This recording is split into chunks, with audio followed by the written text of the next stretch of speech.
The Brumbies have just beaten my Chiefs 33-24.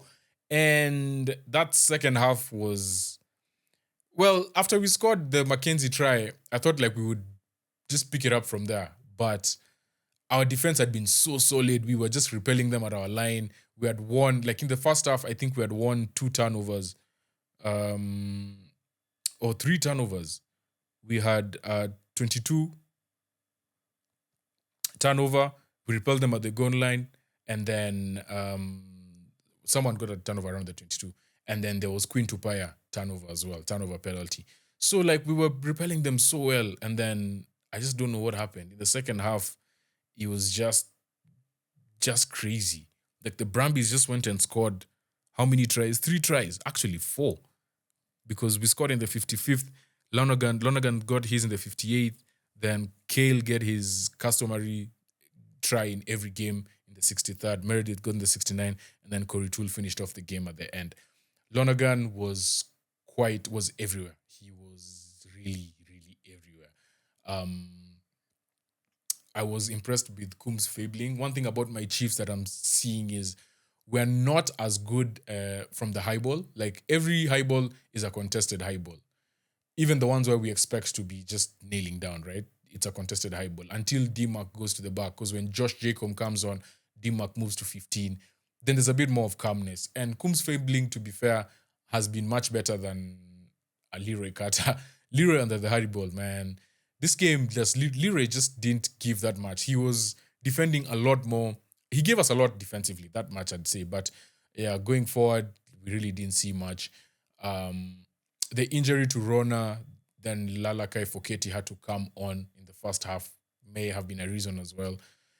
Eterin and Iseturu had a bit of a stinger in the first half on his shoulder, but he managed to play the rest of the game.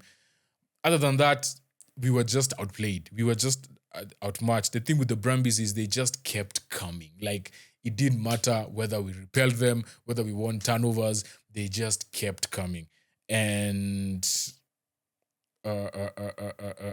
that can be seen in their...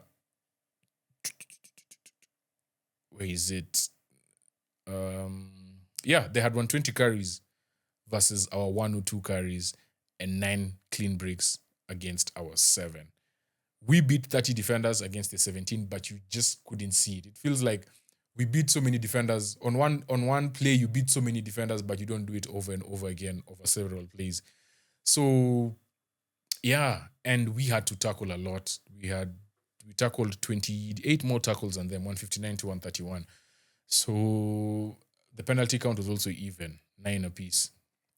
But one thing the Brumbies did well is that they played in our half. Like, they were just really constantly playing in our half. So right now, the Brumbies have beaten the Blues 30-27. They've beaten the Crusaders 50-24, and now the Chiefs 33-24.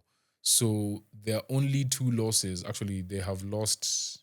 Yeah, there are 2 losses which have happened the last 2 games. Came against the Fijian Drua last week, and the week before that when they played the Reds, where the Reds scored in the last minute to snatch victory from the jaws of defeat. This victory moves them up to 2nd place.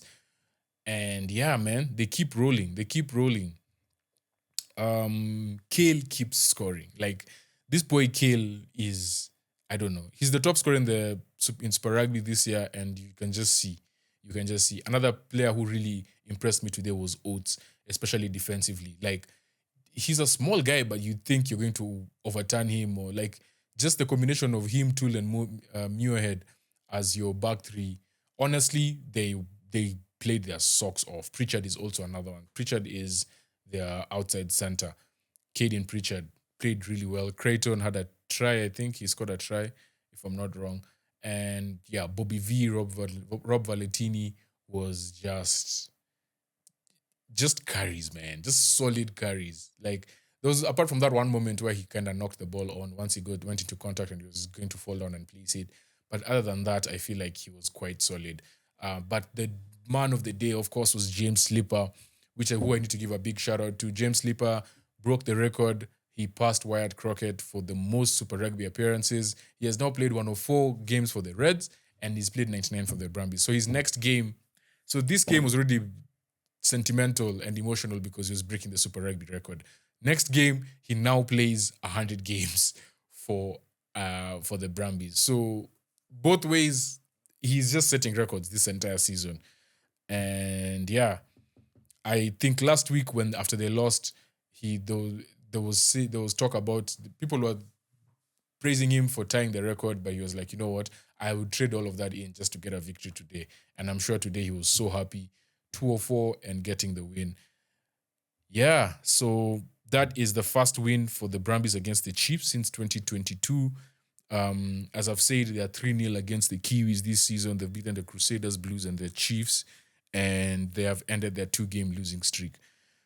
They're looking good, man. They're looking good. This is the best team from Australia. This is the team that is going to, if Australia is going to win Super Rugby, yeah, the Brumbies are it. But it's been that way for many years. We thought the Waratahs were going to beat after 2 rounds, but yeah, brought back down to earth very quickly.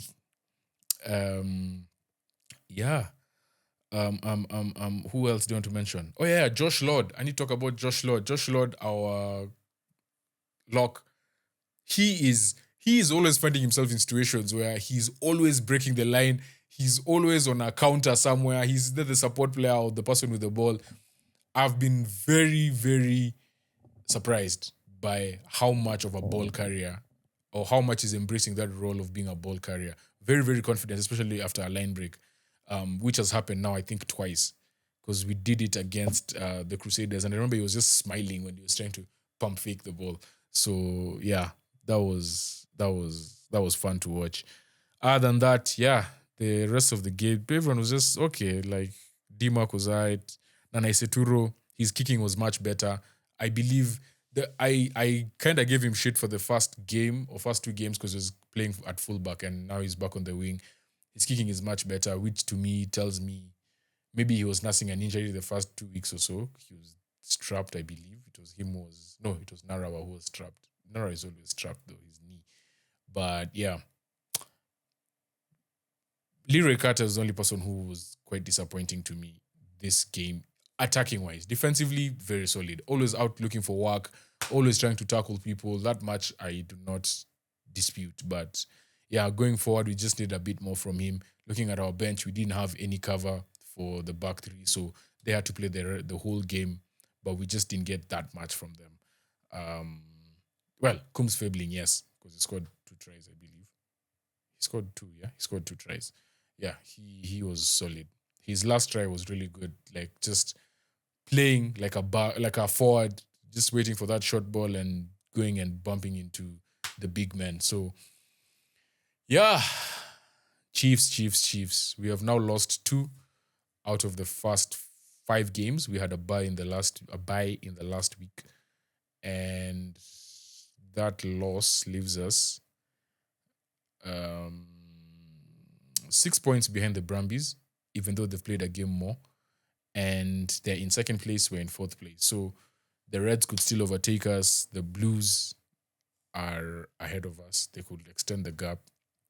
And I believe the Waratahs and the Crusaders could all pass us by the time the week end is done. So, yeah, not great, but it happens. We gear up for next week. Who do we take on next week? We take on a Western Force, I think. I think it was the Western Force. Yeah, we play the Western Force on the 28th. 28th is a Saturday. So yeah, that's it for Brumbies against the Chiefs. Shout out to James Sleeper, Reds and Brumbies legend. Congratulations, and yeah, peace.